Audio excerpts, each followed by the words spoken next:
السلام عليكم، ازيكم عاملين ايه؟ اتمنى تكونوا بخير. شكلنا الموسم الجاي ان شاء الله هنشوف دوري من 24 فرقه مع اللي الاسماعيلي بيعمله ده. الاسماعيلي لحد دلوقتي ما جمعش غير نقطه واحده من 3 ماتشات، وماتشات مش المستحيله، ما فيش غير ماتش بيراميدز اللي تقيل فيهم، بتتكلم في اتحاد السكندري وبتروجيت في الجوله الاولى. لكن لحد دلوقتي الاسماعيلي شكله فعلا حرفيا هيعمل لنا مشكله تاني في اخر الموسم، واللي خلى الاتحاد المصري يلغي حاجه اسمها هبوط عشان خاطر الاسماعيلي هيعملها تاني. ما هو طالما عملها مره هيعملها تاني، خصوصا ان غزل المحله برضه في موقف زي الزفت. الاتحاد السكندري لسه يا دوب اول 3 نقط يجمعهم النهارده بعد خساره اول ماتشين.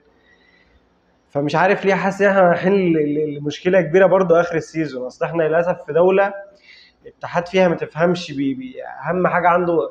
والله العظيم ما بقيت فاهم هو بيراضي مصالح الفرق اللي معاها فلوس ولا يراضي الفرق الشعبيه. انا ما بقيتش فاهم هو بيراضي مين، مع ان انت بكل بساطه لو طبقت القانون هتعيش حلو جدا وهتعيش زي الفل وتعمل دوريات محترمه زي كل دوريات العالم. ربنا كرمنا وبقينا بنبدا الدوري بتاعنا بدري وبنخلص بدري. طب نكمل بقى على نفس السيستم؟ لا، لازم اخترع مشاكل. بتتكلم الدوري ده لو كان من 18 فرقه انت ما كانش هيبقى عندك اي مشاكل. انا لحد اللحظه اللي بكلمك فيها دي مش عارف الدوري ده هيتم ازاي. بتتكلم في لسه عندنا توقف دوري لبطوله افريقيا، لسه عندنا توقف دوري لكاس العرب. طب احنا هنلعب امتى؟ ده غير بقى ماتشات افريقيا والتاجيلات، وانت عارف الحوارات اللي بتحصل. وانا كاهلاوي بقول لك ان في حوارات بتحصل مع الاهلي في حوار التاجيلات. اذا كان اهلي زمالك بيراميدز المصري، الاربع فرق اللي مشاركين في البطولات الافريقيه. ده غير ان بيراميدز نفسه عنده بطوله انتر كونتيننتال. هتغطي كل ده ازاي؟ انا لحد دلوقتي مش فاهم.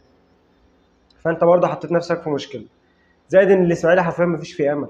اصل بتتكلم فرقه ما بتجيبش صفقات ومدرب على قده، مستحيل تديك اكتر. ده اخرها، هي مش هتديك اكتر من كده. فانت لو فاهم ان انت على يا اما برضه هتخلي الحكام تصدم الفرق الثانيه لخاطر الاسماعيلي صالح الاسماعيلي. بس حتى النهارده لسه جاي يقول الاسماعيلي اتلغى اوفسايد وهو مش اوفسايد ولا نيله. فانا بجد ما بقتش فاهم المنظومه دي ماشيه ازاي او عايزه تراضي مين. يعني انت عايز تراضي الاسماعيلي، طب ما تخلي الحكام تزقه. لا، النهارده بيلغوا لهم جول، ولو خليت الحكام تزقه فانت كده بتعمل مشكله اكبر. ولو الاسماعيلي جاي اخر السيزون وسقط ولا هبط هتعمل مشكله اكبر واكبر. انا بصراحه ما بقتش فاهم الدوري ده رايح فين. كلمتين بسيطة عن بيراميدز. بيراميدز النهارده ايفرتون بيحط جون حلو جدا بصراحة، الواد البرازيلي اللي لسه جاي ده. بس بيراميدز مشكلة بيراميدز انه ما عوضش غياباته لحد دلوقتي. اذا كان ابراهيم عادل اللي هو كان اتقل لاعب في الفرقة، تتكلم في غياب رمضان صبحي وشريف اكرامي، ما اعرفش غايبين ليه بصراحة، ايه القصة. لكن عموما بيراميدز شكلها مش حلو في الملعب لو كملت على هذا النهج. يعني لحد دلوقتي 5 نقط من 3 ماتشات، معدل قليل على اللي شفناه السيزون اللي فات. فاعتقد ان هيبقى في مشكله لبيراميدز لو مشي بالطريقه دي.